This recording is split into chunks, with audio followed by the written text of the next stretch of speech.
Hello and welcome back to Nunchuck, where today I'll be talking about the top 5 beginner nunchuck mistakes. These are ranked by importance, so the first one is a small mistake and it will go up to the biggest mistake that I see beginners making all the time, which is really hurting their nunchuck spinning. Mistake number 1 is grip. I see this all the time. A beginner walks up to a set of nunchucks, grabs it all the way back here.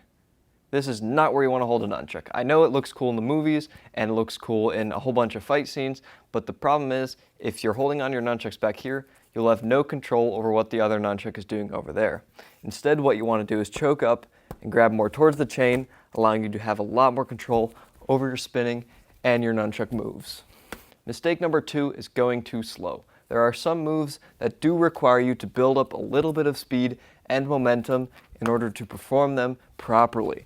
Without this amount of momentum, you won't be able to keep your nunchuck spinning properly and have control over them. Because if you have tension on the chain or string of the nunchuck, you'll be able to keep control, whereas if you're going too slow, you won't be able to manipulate your nunchucks in the right way to perform moves. This leads me perfectly into mistake number 3, which is too much speed. You don't want to grab a set of nunchucks and immediately start going to town performing all these crazy moves, because you're very likely to injure yourself. If you're this type of person, maybe turn it down a little bit and use a little less speed and a little less power in the beginning, just so you can get the hang of your moves first, and then you can turn on the tap once you've gotten a whole lot better. Tip number 4 is not to get too ambitious with the moves that you're currently learning.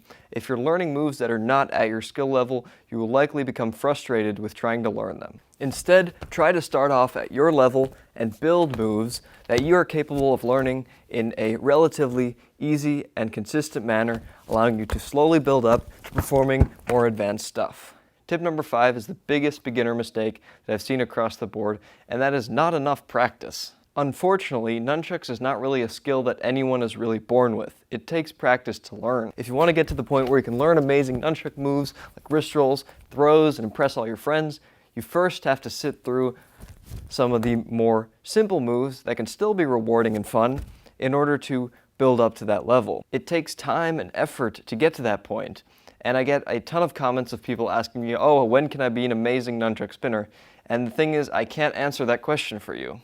All I can say is that it will take time and that it will be difficult and it will require a lot of effort and practice, but the thing is that I can guarantee you that if you do take the time, then you will become good at nunchucks. I cannot tell you when you will be good at nunchucks, but I will tell you that if you practice and put in a lot of work, I'm sure that it will happen a lot faster than you might think. So I hope you found these 5 biggest beginner mistakes useful. Don't forget to like and subscribe for more tutorials coming in the future, and go check out some of the variety of other nunchuck related tutorials that I have on my channel in order to get even better at spinning nunchucks.